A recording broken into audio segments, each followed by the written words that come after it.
طوفان الاقصی کے بعد طوفان استعفا، صہیونی فوج میں استعفوں کا طوفان، اسرائیلی فوج میں ہلچل، ناکامیوں کا انبار، اعتماد کا بحران، حالوی کا استعفا اور سیاسی مداخلت، اسرائیل کے اندر بھی کشیدگی میں اضافہ۔ دوسری جانب اسرائیل کا بیت المقدس میں یہودیوں کے لیے ہزاروں مکانات کی تعمیر کا اعلان۔ جمعرات کے صبح مغربی کنارے کے شہر جنین پر اسرائیلی فوجی دستوں کے حملے، متعدد شہادتیں، رپورٹ، عرب ممالک سیخ پا ہو گئے۔ ان تمام پہلوؤں پر بات کریں گے اس ویلاگ میں۔ آپ دیکھ رہے ہیں 92 نیوز ڈیجیٹل اور میں ہوں ذوق احمد۔ ناظرین، صہیونی فوج اور سیکیورٹی تجزیہ کاروں نے طوفان الاقصی آپریشن کو روکنے میں ناکامی کے باعث اسرائیلی فوج کے سربراہ کے استعفے کو اسرائیلی فوج میں زلزلہ قرار دیا ہے۔ گروپ فارس پلس اسرائیلی فوجی اور سیکیورٹی تجزیہ کاروں نے اسرائیلی فوج کے سربراہ ہرتزی ہیلوی کی جانب سے 7 اکتوبر 2023 کے طوفان الاقصی آپریشن کو روکنے میں ناکامی کی وجہ سے استعفے کو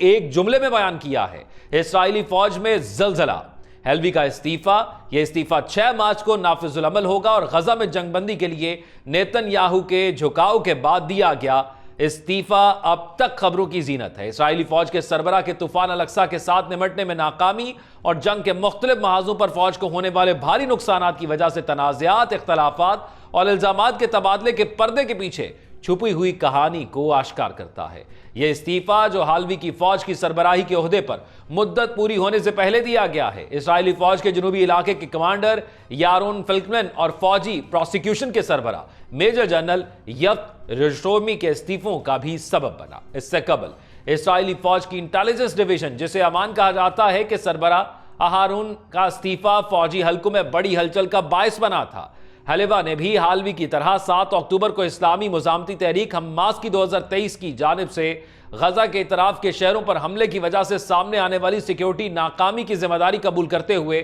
اپنے عہدے سے استعفا دے دیا تھا۔ یہ پیش رفت ایسے وقت میں ہو رہی ہے جب مبصرین کا ماننا ہے کہ آنے والے دنوں میں اسرائیلی فوج، سیکیورٹی اور انٹیلیجنس اداروں میں استعفوں کا سلسلہ شدت اختیار کرے گا، جس میں اعلیٰ افسران جیسے تومابر فضائیہ کے کمانڈر، ڈیوڈ سار بحریہ کے کمانڈر اور رون بار داخلی سیکیورٹی ایجنسی شین بیت کے سربراہ بھی شامل ہو سکتے ہیں۔ حالوی کا استعفا فوجی اداروں اور فوجی سربراہ کے دفتر کے درمیان نیتن یاہو اور ان کے وزیر دفاع اسرائیل کاتنز کے ساتھ کشیدگی میں اضافے کے ساتھ سامنے آیا، جنہوں نے دانستہ طور پر ان اختلافات اور تنازعات کو نمایاں کرنے کی کوشش کی۔ کاتنز نے حالوی کے فیصلوں کی مخالفت کرتے ہوئے اکتوبر 2023 کی ناکامی کی تحقیقات کرنے والی 7 حقائق جاننے والی کمیٹی کو ختم کرنے کا مطالبہ کیا۔ اسی طرح فوج میں حریری طبقے کی لازمی بھرتی کے قانون کی منظوری کے دوران حالوی کی طرف سے فوج میں کی گئی نئی تقرریوں کی فہرست کو بھی مسترد کر دیا گیا۔ لہٰذا حالوی کے استعفے کو صرف اسرائیلی فوج کی طوفان الاقصی آپریشن میں ناکامی اور غزہ کی جنگ کے اہداف حاصل نہ کرنے تک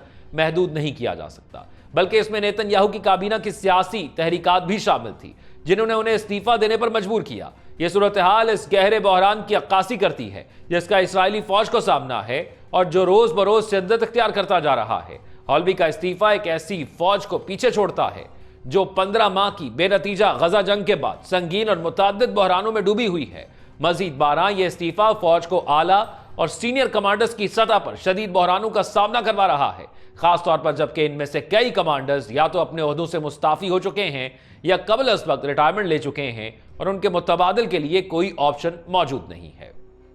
عبرانی زبان کے اخبار ہارٹس کے عسکری تجزیہ کار آموس ہارل کا ماننا ہے کہ غزہ میں جنگ بندی اور اسرائیلی قیدیوں کی رہائی اسرائیلی فوج میں گہرے تغیرات کی عکاسی کرتی ہے، جن میں سے کچھ تبدیلیاں بہت پہلے ہونی چاہیے تھیں۔ ان میں چیف آف سٹاف کا استعفا، جنوبی علاقے کے کمانڈر کا استعفا اور طوفان الاقصی میں ناکامی کی ذمہ داری قبول کرنا شامل ہے۔ غزہ پٹی میں جنگ بندی کے بعد اسرائیل نے اپنی فوج کی تنظیم نو اور ڈھانچے کی اثر نو تشکیل کا عمل شروع کیا ہے۔ اس تناظر میں حالوی کا استعفا مزید اعلیٰ افسران اور کمانڈرز کے استعفوں کا باعث بنے گا، خاص طور پر ایسے وقت میں جب سیاسی اداروں کی فوج اور سیکیورٹی اداروں بالخصوص چیف آف سٹاف کے دفتر پر مداخلت اور اثر و رسوخ بڑھتا جا رہا ہے۔ یہ صورتحال اسرائیلی فوج کی مجموعی ساخت پر گہرا اثر ڈالے گی۔ اس وقت حالوی کا جانشین ایک ایسی فوج کی قیادت سنبھالے گا جو 7 اکتوبر کے واقعات، غزہ کی جنگ کے مقاصد میں ناکامی اور سیاسی حلقوں کے ساتھ تنازعات کے نتیجے میں شدید بحرانوں میں گھری ہوئی ہے۔ اس کا مطلب فوج کے بحران میں مزید شدت، درمیانی سطح کے کمانڈرز کے درمیان ایک نئی لہر کے استعفے اور فوج کی بنیادی ذمہ داریوں کا بوجھ ذخیرہ فوج یعنی ریزرو فورس پر منتقل ہونا ہوگا، جو اس وقت نہ تو ایسی ذمہ داریوں کے لیے تیار ہے اور نہ ہی ان کو نبھانے کی صلاحیت رکھتی ہے۔ یہ تمام حالات اس وقت پیش آ رہے ہیں جب نیتن یاہو کی کابینہ فوج میں 10,000 اہلکاروں کی کمی کو پورا کرنے کے لیے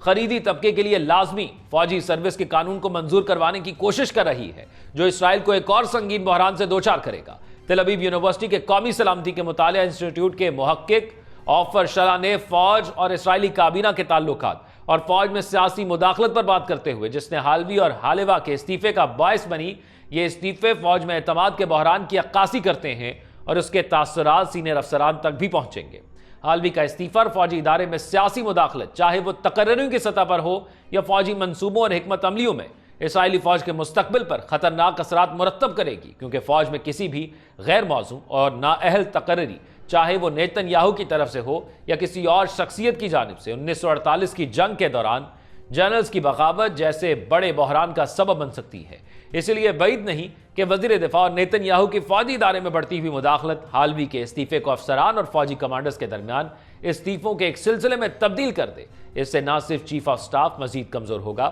بلکہ اعلیٰ فوجی قیادت کے درمیان جنگ کا جذبہ بھی ختم ہو جائے گا اور فوجی ادارے کو حاشیے پر ڈال دیا جائے گا۔ عبرانی اخبار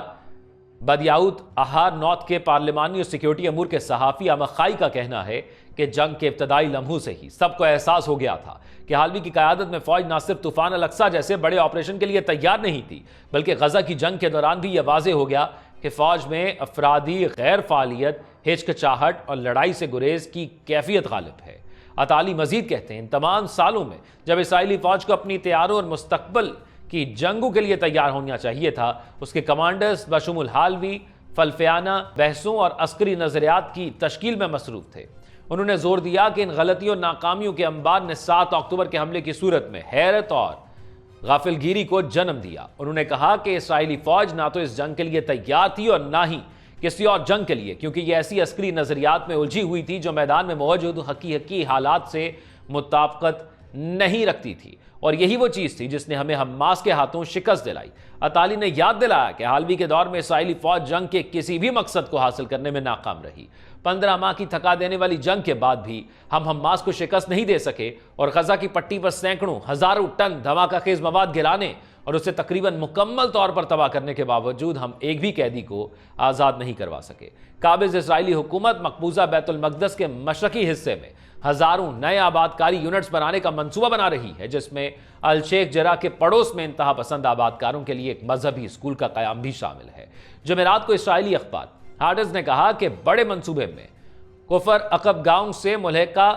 کلندیہ میں یروشلم انٹرنیشنل ایئرپورٹ کی جگہ پر تقریباً 9,000 سیٹلمنٹ یونٹس کی تعمیر شامل ہے۔ قابض حکام نے مقبوضہ شہر کے شمال میں واقع القدس کے بین الاقوامی ہوائی اڈے کی زمین پر ایک ایسی بستی قائم کرنے کی منصوبہ بندی کی اور منظوری دی۔ یہ ہوائی اڈہ 1920 میں قائم ہوا تھا اور 2000 کی انتفاضہ کے بعد قابض ریاست نے اسے مستقل طور پر بند کر دیا گیا تھا۔ ہارٹز نے مزید کہا کہ نام نہاد اسرائیلی district planning and building committee نے مشرقی یروشلم میں تعمیراتی منصوبے کے سلسلے پر تبادلہ خیال کیا۔ انہوں نے وضاحت کی کہ دیگر چیزوں کے علاوہ مقبوضہ بیت المقدس میں الشیخ جرح محلے کے قلب میں ایک 8 منزلہ عمارت میں انتہا پسند آباد کاروں کے لیے ایک مذہبی اسکول قائم کرنے کی منصوبے کی منظوری دی گئی۔ ہارٹنز نے کہا کہ قابض حکومت مشرقی بیت المقدس کے جنوب میں شرافت گاؤں کے قریب گہوات شکٹ کی آباد کاری کو بڑھانے پر بات کرے گی۔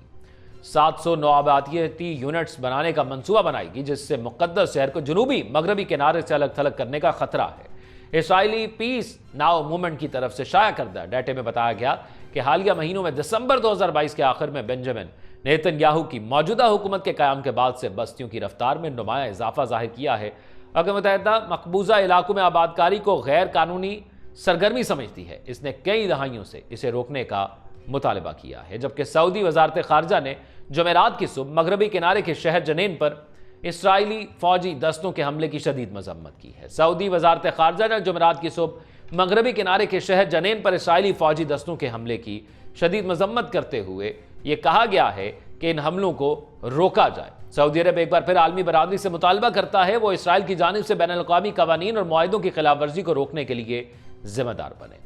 اور ایک بیان میں یہ کہا گیا کہ ہم انتباہ کرتے ہیں کہ ان اقدامات کا تسلسل دشمنی کی بحالی کا باعث بن سکتا ہے، مقبوضہ فلسطین علاقوں میں افراتفری کی صورتحال کو بڑھا سکتا ہے۔ معصوم شہریوں کی سلامتی کو خطرہ لاحق ہو سکتا ہے اور علاقے میں امن کے حصول کے مواقع کو کم کر سکتا ہے۔ یہ ناظرین مشرق وسطیٰ کی صورتحال ہے۔ ایک جانب ہم بات کرتے ہیں کہ غزہ میں جو تباہی ہوئی ہے، دوسری جانب اس جنگ کے بہت سے منفی اثرات اسرائیل پر بھی پڑے ہیں، جن میں سے کچھ کا ذکر آج اس نشست میں کیا گیا ہے۔ آپ اپنی رائے کمنٹ سیکشن میں آگاہ کیجیے گا۔ اپنا خیال رکھیے گا۔ اللہ حافظ۔